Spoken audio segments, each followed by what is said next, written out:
আমাদের সকলকে তার কোরআন অনুযায়ী জীবন বিধান অনুযায়ী আমাদের জীবনটাকে চালানোর তৌফিক দান করুন বলি আল্লাহুম্মা আমিন। আর যদি আল্লাহুম্মা আমিন, আল্লাহুম্মা আমিন জোর এখন হবে না, কারণ যদি আবার বাজারে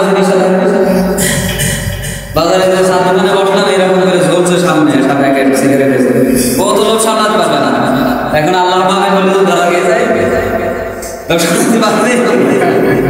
ওখানে যে মনে করে যে আরে খেয়েই নিতাম, ওই জন্য এখন আর বলবেন আল্লাহুম্মা আমিন।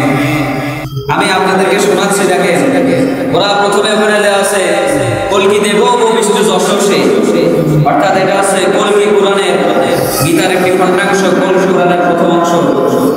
কলকি অর্থাৎ হচ্ছে প্রশংসিত মুহাম্মদ, আরবিতে মুহাম্মদ, বাংলায় প্রশংসিত, হিন্দিতে কলকি।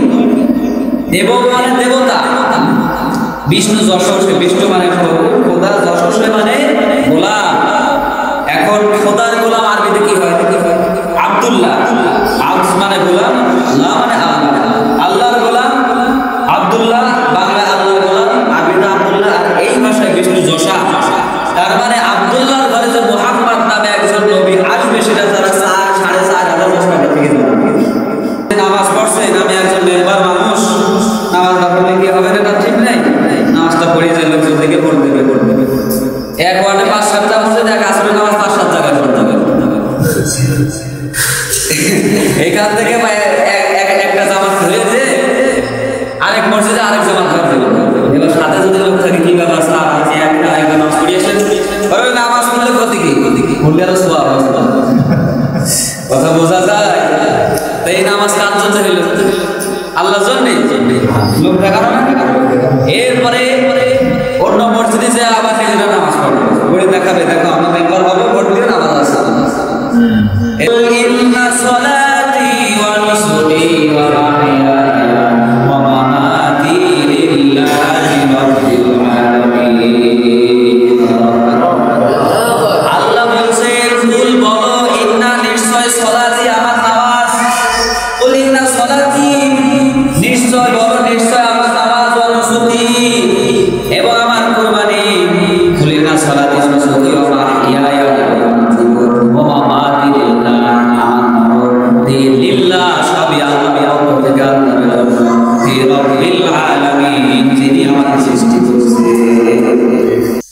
যে পথে শুধুই কাটাই ভরা, যেথায় তুমি দাও না ধরা, যে পথে শুধুই কাটাই ভরা, যেথায় তুমি দাও না ধরা, সে পথ চেনা আলো যেন, সে পথ চেনা আলো যেন, প্রাণে জেগে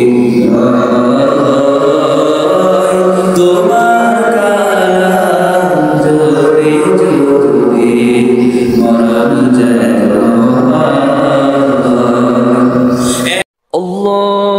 আল্লাহু আকবার,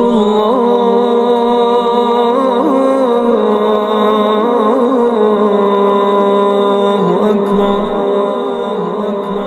ونعوذ بالله من شرور أنفسنا، من يهده الله فلا مضل له ومن يضلل فلا هادي له، ونشهد أن لا إله إلا الله وحده لا شريك له، ونشهد أن سيدنا وحبيبنا ومولانا محمدا عبده ورسوله، الذي أرسله بالحق بشيرا ونذيرا وداعيا إلى الله بإذنه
যে পথে শুধুই কাটাই ভরা, যেথায় তুমি দাও না ধরা। যে পথে শুধুই কাটাই ভরা, যেথায় তুমি দাও না ধরা। সে পথ চেনা আলো যেন, সে পথ চেনা আলো যেন, প্রাণে জেগে রয়।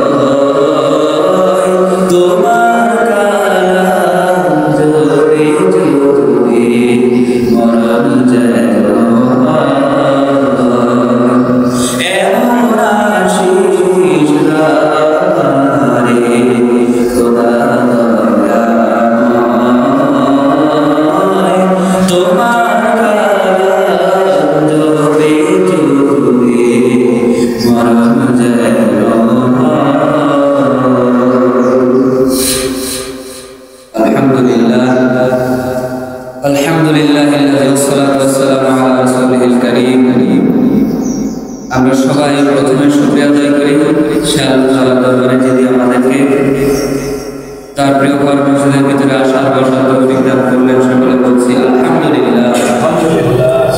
লক্ষ্য করে দরুদ ও সালাম পেশ করি মহামানবতার কান্ডারে দৌজাহানে জলসা হুজুরে পাকের দরবারে বলছি সাল্লাল্লাহু আলাইহি ওয়াসাল্লাম।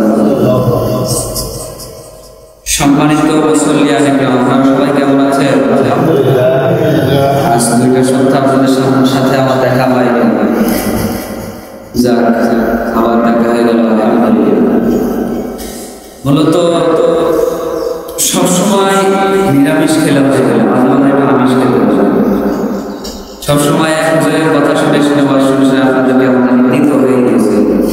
এই জন্য মাঝে আমি আবার নিজে অন্য জায়গায় দাওয়াত দিয়ে আমি একটু নিরামিষ বাদে আমিষ খেয়ে আসলাম, আপনাদের একটু আমিষ খাওয়া আসলাম। আমিও 2 জায়গায় দাওয়াতে গিয়েছিলাম এই সপ্তাহ। যাই হোক আল্লাহ তাআলা আমাদেরকে কোরআনের জন্য কবুল করুন বলি আল্লাহুম্মা আমিন। তো আসলে আজকে আমাদের জুম্মার আলোচনার বিষয়টা হলো বায়াত। বায়াত আরবি ভাষা, আর এটির বাংলা অর্থ হলো শপথ। বাংলা অর্থ কি? বাংলা অর্থ শপথ। এখন শপথ প্রতিজ্ঞা। এখন অনেকে মনে করে বায়াত এই শব্দটা হয়তো শুধুমাত্র জামাত ইসলামে যারা হয় তারাই বায়াত গ্রহণ করে, তাছাড়া কেউ বায়াত গ্রহণ করে না, এরকম না। বায়াত আরবি ভাষা, বাংলায় হলো শপথ বা প্রতিজ্ঞা। আর ইসলাম এই শব্দটার অর্থ হলো আত্মসমর্পণ করা। তার মানে দুই চাই ইসলাম যারা গ্রহণ করেছে, যারা মুসলমান, তারা সবাই প্রতিজ্ঞাবদ্ধ, তারা সবাই আত্মসমর্পণ করে আল্লাহর কাছে ওয়াদাবদ্ধ। এইটা আছে বিষয়। তো বায়াত জিনিসটা আল্লাহ তাআলা বলেছেন যে তোমরা বায়াত গ্রহণ করবে তোমাদের নেতার হাত ধরে। আমাদের নেতাকে রাসূলুল্লাহ সাল্লাল্লাহু আলাইহি ওয়াসাল্লাম। তো তিনি তো এখন আর নাই, তার জায়গায় যারা প্রতিনিধিত্ব করছেন, তার দায়িত্ব যারা পালন করছেন, তাদের হাত ধরে এখন আমাদের যোগ্য নেতার হাত ধরে এখন বায়াত গ্রহণ করতে হবে। এই বায়াত গ্রহণ করার পর আমাদের ইসলামের প্রত্যেকটা কাজ, প্রত্যেকটা বিষয়কে ভালোভাবে সুন্দর মতো করে আঞ্জাম দিতে হবে। আর এইটাই হলো বায়াতের কাজ। বায়াত গ্রহণ করার পর, প্রতিজ্ঞা গ্রহণ করার পর, শপথ গ্রহণ করার পর যদি কোনো মুসলিম সে বায়াতের আওতায় না থাকে, হারাম কাজ করে, সে বায়াত গ্রহণ করার পরও মুসলমানের বৈশিষ্ট্য যদি তার ভিতরে না থাকে, এরপরে অন্যের হক মেরে খায়, বিড়ি খায়, গাঁজা খায়, এরপরে নামাজ পড়ে না, তাহলে এরা যদি বায়াত গ্রহণ করার পরেও মুসলমান নাম মুখে নিয়ে এই কাজগুলো করে, তাদের বায়াতের কোনো দাম আছে? বায়াতের কোনো দাম নেই। তাদের শপথ তারা ভঙ্গ করে ফেলেছে, তাদের অঙ্গীকার তারা ভঙ্গ করে ফেলেছে। কাজেই এই অঙ্গীকার তারা যে করেছিল, এই ভাঙার কারণে তাদেরকে শাস্তি পেতে হবে, এটা আল্লাহ নিজেই বলছে। অঙ্গীকার অঙ্গীকার আমাদের জীবনের জন্য বিশাল মারাত্মক একটা জিনিস। এই অঙ্গীকার আমরা ছোটবেলায় করি যে আমানতু বিল্লাহি ওয়া মালাইকাতিহি ওয়া কুতুবিহি ওয়া রাসূলিহি ওয়াল ইয়াউমিল আখির ওয়া qadarihi wa sharrihi lillahi ta'ala wal ba'th ba'dal maut। এই প্রতিজ্ঞা আমরা ছোটবেলায় করেছি যে আমি বিশ্বাস করলাম, আমানতু বিল্লাহি ঈমান আনলাম আল্লাহর উপরে, আমানতু বিল্লাহি ওয়া মালাইকাতিহি ফেরেশতাগণের উপরে, ওয়া মালাইকাতিহি ওয়া কুতুবিহি ওয়া রাসূলিহি কিতাবের উপরে, কিতাবগুলোর উপরে, রাসূলগণের উপরে, ওয়াল ইয়াউমিল আখির এবং আখিরাত শেষ দিবসের উপরে, ওয়াল কদরি খাইরিহি এবং ভালো মন্দের উপরে, ভাগ্যের ভালো মন্দের উপরে, ওয়া শাররিহি মিনাল্লাহি তাআলা ওয়াল বা'থি বা'দাল মাউত এবং মৃত্যু হবে এটাও আমি বিশ্বাস করলাম, এটা ধরে মানলাম। এই আয়াত আপনি ছোটবেলায় গ্রহণ করেছেন, এটা গ্রহণ করার পরে যদি আপনি এখন বুড়ো বয়সে এসে বড় হয়ে যদি বায়াত যদি আপনারা কেটে ফেলেন, বায়াতটাকে যদি মুছে ফেলেন, ভুলে যান, তাহলে মনে রাখবেন আল্লাহ তাআলা আপনাকে সেই দিন কারিগরায় দাঁড়িয়ে ধরাশায়ী করবে যে হে আমার বান্দা, তুমি বলেছিলে আমানতু বিল্লাহি ওয়া মালাইকাতিহি ওয়া কুতুবিহি ওয়া রাসূলিহি ওয়াল ইয়াউমিল আখির ওয়াল কদরি খাইরিহি ওয়া শাররিহি মিনাল্লাহি তাআলা ওয়াল বা'থি বা'দাল মাউত। সেই কথাগুলো কোথায় গেল?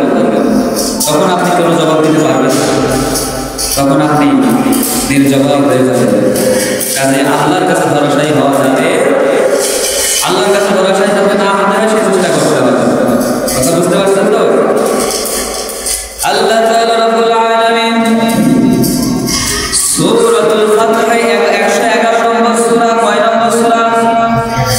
111 নম্বর সূরা সূরাতুল ফাতহ 10 নম্বর আয়াতের ভিতরে আল্লাহ জানিয়ে দিলেন 26 নম্বর পারা 11 নম্বর পৃষ্ঠা 111 নম্বর সূরা সূরাতুল ফাতহ আল্লাহ তাআলা এখানে বলেছেন ইন্নাল্লাযীনা ইউবাইউনাকা ইন্নামা ইউবাইউনাল্লাহ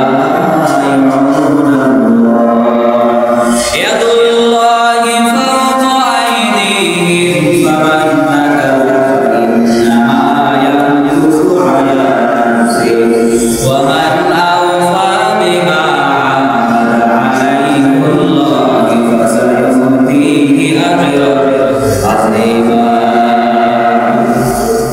সূরাতুল ফাতহের ভিতরে আল্লাহ এখানে বলতেছেন ইয়া আইয়ুহাল্লাযীনা ইন্নাল্লাযীনা ইউবাইউনাকা ইন্নামা ইউবাইউনাল্লাহ, ইন্নাল্লাযীনা ইউবাইউনা আপনার হাতে হাত দিয়ে যারা শপথ গ্রহণ করেছে, ইন্নাল্লাযীনা ইউবাইউনাকা নিশ্চয় যারা ইউবাইউনাকা ওয়াদা করেছিল, ইউবাইউনাকা ইন্নামা ইউবাইউনাল্লাহ যারা আপনার হাতে হাত দিয়ে আপনার সাথে করেছিল, আপনার হাতে হাত দিয়ে যারা বায়াত গ্রহণ করেছিল, ওয়াদা গ্রহণ করেছিল, ইউবাইউনাল্লাহ ইন্নামা প্রথমে বলছে ইন্নাল্লাযীনা নিশ্চয় যারা ইউবাইউনাকা যারা আপনার হাতেই মাটি এনেছে, যারা বায়াত গ্রহণ করেছে, ইন্নামা ইউবাইউনাল্লাহ তারা নিশ্চয় আপনার হাতে শুধুমাত্র নয়, আপনার হাতের জায়গায় ওই জায়গায় আপনার হাত ছিল।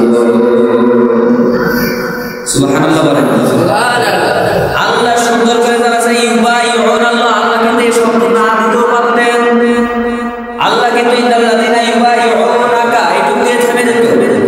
এর মানে হচ্ছে আপনার হাতে যারা বায়াত গ্রহণ করেছে, বায়াত গ্রহণ করেছে, কিন্তু আল্লাহ এখানে বলে দিলেন ইন্নামা ইউবাইউনাল্লাহ আপনার হাতে যারা বায়াত গ্রহণ করেছিল নিশ্চয় আপনার হাতে হাত রাখার সময় তখন আমার হাত ছিল, তার মানে এই বান্দারা আমার হাতে হাত রেখে বায়াত গ্রহণ করেছে।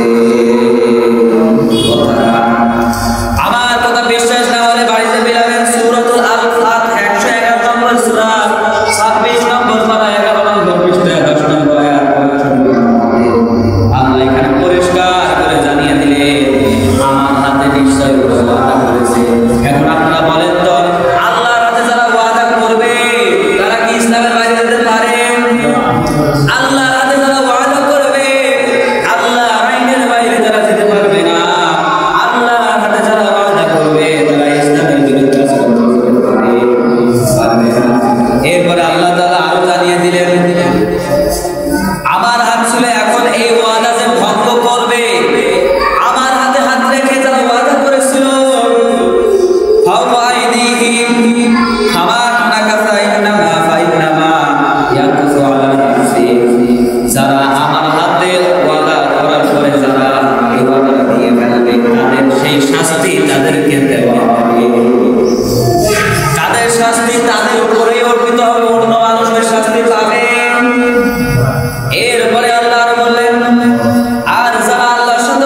আল্লাহ কিন্তু নিষেধ করবে যে তোমার জীবন, তোমার মরণ, তোমার নামাজ, তোমার কোরবানি সব কিছুই আমার জন্য, তুমি এটা বলো।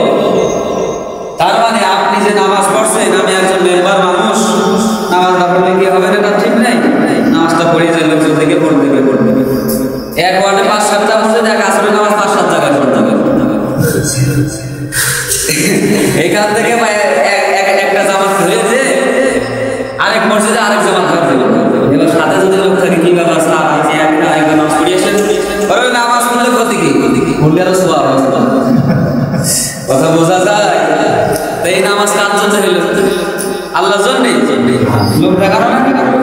এরপরে অন্য মসজিদে যে আবার নিজেরা নামাজ পড়বে, পড়ে দেখাবে, দেখো আমরা মেম্বার হবো, ভোট দিয়ে নামাজ আছে। এরপরে অনেক মেম্বার আছে, অনেক আল্লাহ আগে যাবে যে আগে কেউ আল্লাহ বিল্লাহ করবে, ভোটে রাখা, ভোট হয়ে গেলে ওখানে কোনো খাওয়া যাবে না, ভোটে রাখা আল্লাহ বিল্লাহ করবে। এবার নামাজ শেষে 5 টাকার কয়েন জন্য বের করে জাকাত দেন, কিছু দেন, মানে সবার আগে আগের কাতার জন্য দেখে মেম্বার সাহেব আছে, কয়েল জাকাত বলবে হ্যাঁ কিছু দেন, মসজিদে যা দেবেন আগে আগে দেখাবে। এইসব কাজ কি আল্লাহর জন্য হলো? খাওয়ার কাজে মানুষ দেখানো লাভ আছে। আর যদি মানুষ দেখানি লাভই থাকে, তাহলে আল্লাহ এর কাজ করতো নাকি? আল্লাহ সূরাতুল আনআম 6 নম্বর সূরা 8 নম্বর পারা 9 নম্বর পৃষ্ঠা 162 নম্বর আয়াত, আল্লাহ এই আয়াতের ভিতরে কথা বলেছেন। তাহলে আমাদের কলিজার টুকরা ভাইরা, বাবাজিরা যারা এই জীবনটাকে বিলাই নেতার জন্য, এরপরে জীবনটাকে বিলাই, আর যুবক ভাইরা যারা জীবন বিলাই গার্লফ্রেন্ডের জন্য, আমি তাদেরকে বলতে চাই এই জীবনকে কুরবানি করবেন আল্লাহর জন্য, সালাত আদায় করবেন আল্লাহর জন্য। গার্লফ্রেন্ডকে খুশি করার জন্য সালাত আদায় করে কোনো লাভ হবে না।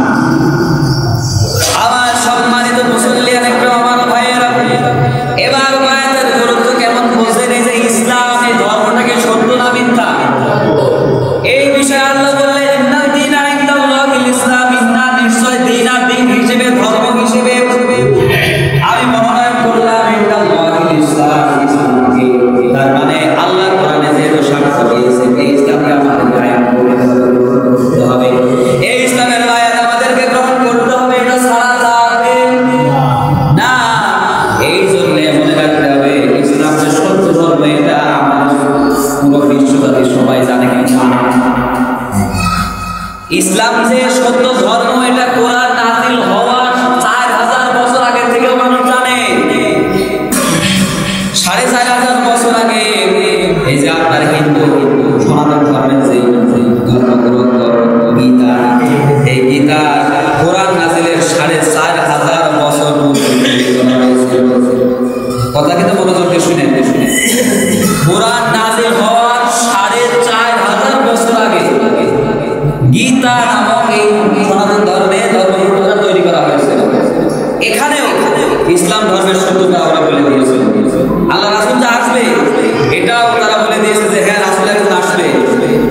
আমি আপনাদেরকে শোনাচ্ছি, দেখেন ওরা প্রথমে ওখানে দেওয়া আছে কলকি দেব ভবিষ্যৎ যশস্বী, অর্থাৎ এটা আছে কলকি কোরআনের গীতার একটি খণ্ডাংশ, কলকি কোরআনের প্রথম অংশ।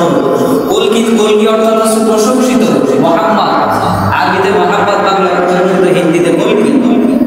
দেব মানে দেবতা, বিষ্ণু যশস্বী, বিষ্ণু মানে খোদা, যশস্বী মানে গোলাম। এখন খোদার গোলাম আরবিতে কি হয়? আব্দুল্লাহ। আব্দ মানে গোলাম, আল্লাহ মানে আল্লাহ, আল্লাহর গোলাম আব্দুল্লাহ, বাংলায় আল্লাহর গোলাম, আরবিতে আব্দুল্লাহ, আর এই ভাষায় বিষ্ণু যশা। তার মানে আব্দুল্লাহর ঘরে যে মুহাম্মদ নামে একজন নবী আসবে, সেটা তারা 4500 বছর আগে থেকে জানে। কোরআন নাযিলের 4500 বছর আগে থেকে জানে। এখানে তারা বর্ণনা করে দিয়েছে অশইল্লাল্লাহি মির্জা বলুন রাজা তোমাদানি দিবানি মুস্তাক হবে আমি যুদ্ধ হবে আমি বিলং কবর ইল্লাল্লাহ আল্লাহ রাসূল আহমদ রকম বরশ আল্লাহ আল্লাহ ফিল্লাল্লাতি ইল্লাল্লাহ তাসবিহুল্লাহ ফিরিস আর শ্রেষ্ঠ সমন্বিত মুহাম্মদ বিখ্যাত শিষ্য শাখা সমন্বিত নির্ভরসজ্জ ফাতিমা গোরস্থান নিবাসীনে দিকে রকম মুস্তাক বরশ হরফ আমস্তাগি রিজানা মুরসাল নিবাসীনে ত্রিপুরা শরণা আশায় মহবায়া প্রবর্তিনে শ্রেষ্ঠ বক্তায় শ্রদ্ধায় সসিদান নবীর তুমান কি ব্লগ। এরপরে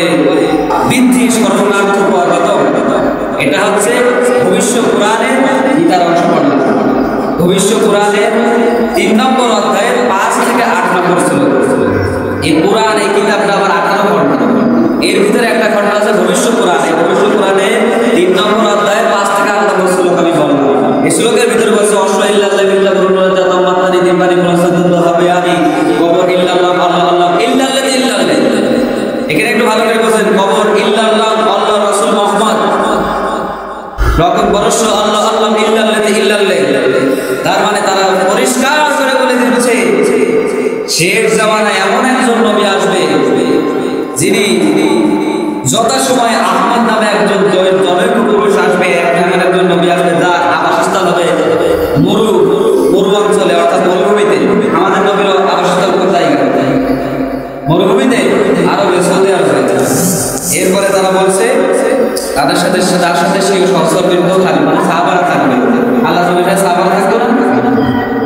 এরপরে যে এটা লিখেছে সে কাকে করছে, মিনতি করছে, হে মরুপ্রভু, হে জগৎগুরু, আপনি আপনার প্রতি আমাদের স্তুতিবাদ। আপনি জগৎ সমূহের সমুদায় পরিষদ ধ্বংসের উপায় অবগত আছে। আপনি জগৎকে আলোকিত করবে, আপনি ধ্বংস সম্পর্কে আপনি সবকিছু জানেন। আল্লাহ নবী জানতো না? আল্লাহ নবী চাইতে বড় বিজ্ঞানী আর পৃথিবীতে ছিল না, আছে? আমাদের হবে না, তারা এটাও জানতো। এরপরে আপনাকে প্রণতি জানাই, হে মহাত্মা, আমরা আপনার দাসানুদাস, আমাদেরকে আপনার পদবলে আশ্রয় প্রদান করুন। এরপরে অন্য মোহাম্মদ ভরস্য যেটা পড়লাম সেটার অনুবাদ হচ্ছে যে লিখেছে সে প্রত্যেক সনাতন ধর্মের সবাইকে ইন্ডিকেট করে বলেছে যে তোমরা ইসলাম ধর্মকে গ্রহণ করবে, তোমরা সেই রাসূলের আদর্শকে গ্রহণ করবে।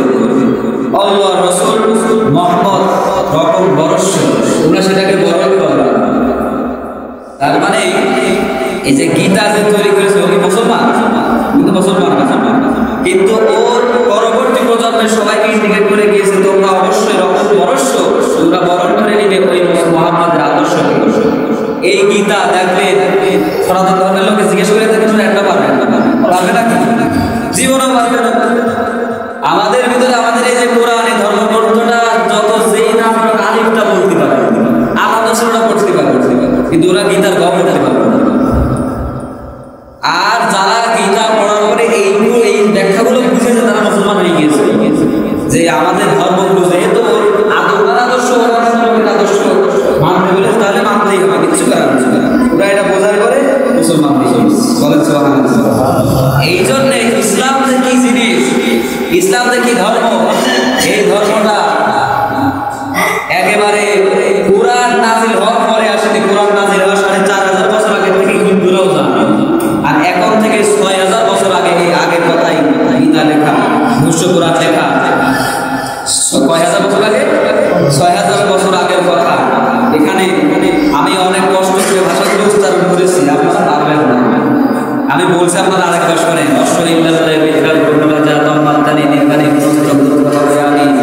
কবর বিলোপ কবর ইল্লাল্লাহ আল্লাহ রাসূল মুহাম্মদ রকম বরশ আল্লাহ আল্লাহ ইল্লাল্লাযী সমন্বিত মুহাম্মদ বিখ্যাত শিষ্য শাখার সমন্বিত নির্ভরশস্য মহান এবং মরস্থল নিবাসী।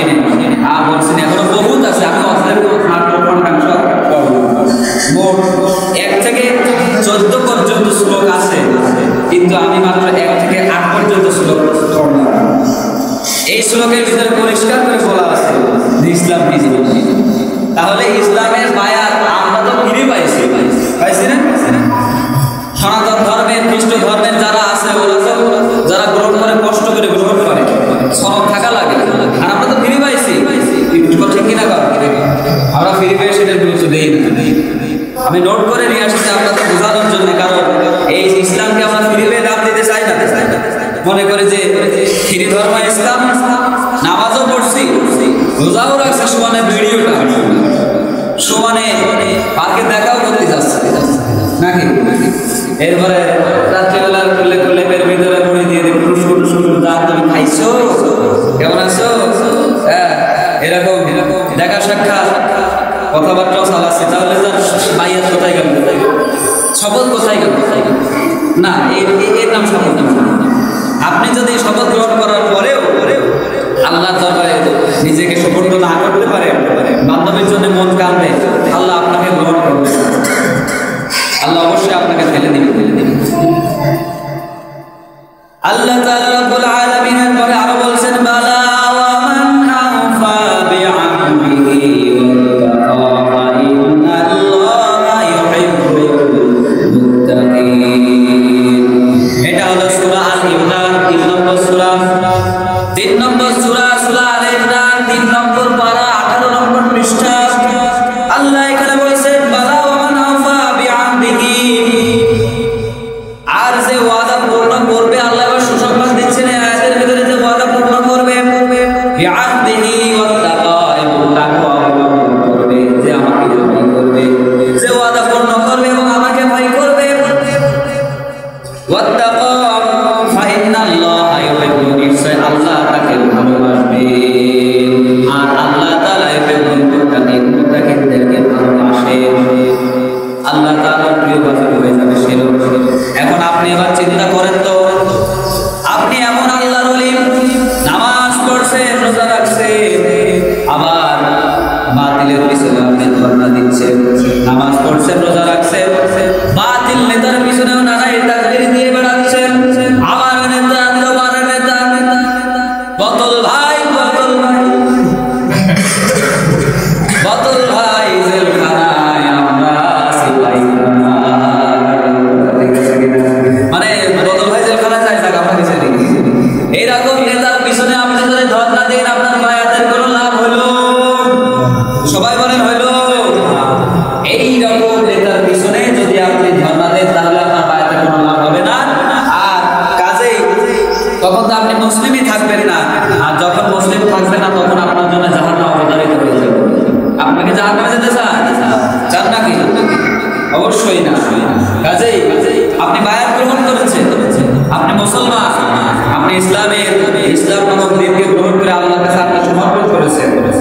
এই দিকে খেয়াল করে, এই দিকে খেয়াল রেখে আপনি প্রত্যেকটা পদক্ষেপ সামনে এগোবে যে আমি আল্লাহর কাছে শপথ করেছি, প্রতিজ্ঞা করেছি, ওয়াদা করেছি, বায়াত করেছি যে আমি এই হারাম কাজগুলো করব না। আমার সম্মানিত মুসল্লিয়ানে কিরাম, আপনারা হয়তোবা, আমার জানা নেই, আপনারা হয়তোবা অনেকেই সিগারেট খান অথবা কেউ খান না, হারাম গ্রহণ করে, অন্যের হক মেরে খান, আরো কত রকম হারাম কাজ আছে, ভাই বোনের সম্পর্ক নাই। এই কাজগুলো থেকে যদি আপনি বিরত না থাকতে পারেন, তাহলে মনে রাখবেন আপনার বায়াতের কোনো কাজ আসবে না। আর যে বায়াতের কাজে আসতে পারবে না, যে বায়াত গ্রহণ করে বায়াতকে মূল্যায়ন করতে পারবে না, মনে রাখবেন নিশ্চয় তাকে জাহান্নামেই যেতে হবে। এটা আল্লাহ বলে দিচ্ছেন। তার মানে ওই সেই কথা, আমানতু বিল্লাহি ওয়া মালাইকাতিহি ওয়া কুতুবিহি ওয়া রাসূলিহি ওয়াল ইয়াউমিল আখির ওয়াল কদরি খাইরিহি ওয়া শাররিহি মিনাল্লাহি তাআলা ওয়াল বা'সি বা'দাল মাউত। তাহলে মুখস্থ নাই নাকি? মুখস্থ আছে? ছোটবেলায় পড়লাম, এখন থাকে, ছোটবেলায় পড়ছিলাম, এখন আর মুখস্থ থাকবে না। সেই ঘুরে ফিরে একই কথা। বায়াত আপনি কিন্তু গ্রহণ করেছেন ছোটবেলায়, এই বেলায় আপনি বায়াত যদি কেটে ফেলেন, বায়াত যদি মুসলমানের ভুলে যান, কপালে বড়তর বিপদ আছে, কপালে বিশাল দুঃখ আছে, আপনাকে জাহান্নামে যেতে হবে। আপনি আল্লাহকে শপথ করেছেন কুলিন্না সলাতি ওয়া নুসুকি ওয়া মাহইয়ায়া ওয়া মামাতি লিল্লাহি রাব্বিল আলামিন। কাজেই আপনাকে এই বায়াতকে ভুলে গেলেন, আপনাকে মনে রাখতে হবে আল্লাহ আছেন, ছিলেন, থাকবেন, আর আল্লাহ সব দেখছেন। যাই হোক, আল্লাহ তাআলা আমাদের সকলকে তার কোরআন অনুযায়ী, জীবন বিধান অনুযায়ী আমাদের জীবনটাকে চালানোর তৌফিক দান করুন। বলি আল্লাহুম্মা আমিন। আর যদি আল্লাহুম্মা আমিন, আল্লাহুম্মা আমিন জোর এখন হবে না, কারণ যদি আবার বাজারে সামনে বসলাম, এরকম করে ঝুলছে সামনে প্যাকেট সিগারেটের, কত লোক সামলাতে পারবে না। এখন আল্লাহুম্মা আমিন বলে ধরা গিয়ে যায়, ওখানে যে মনে করে যে আরে খেয়েই নিতে হবে, ওই জন্য এখন আর বলবেন আল্লাহুম্মা আমিন। যাই হোক, আল্লাহ হেদায়েত দান করে বলি আল্লাহ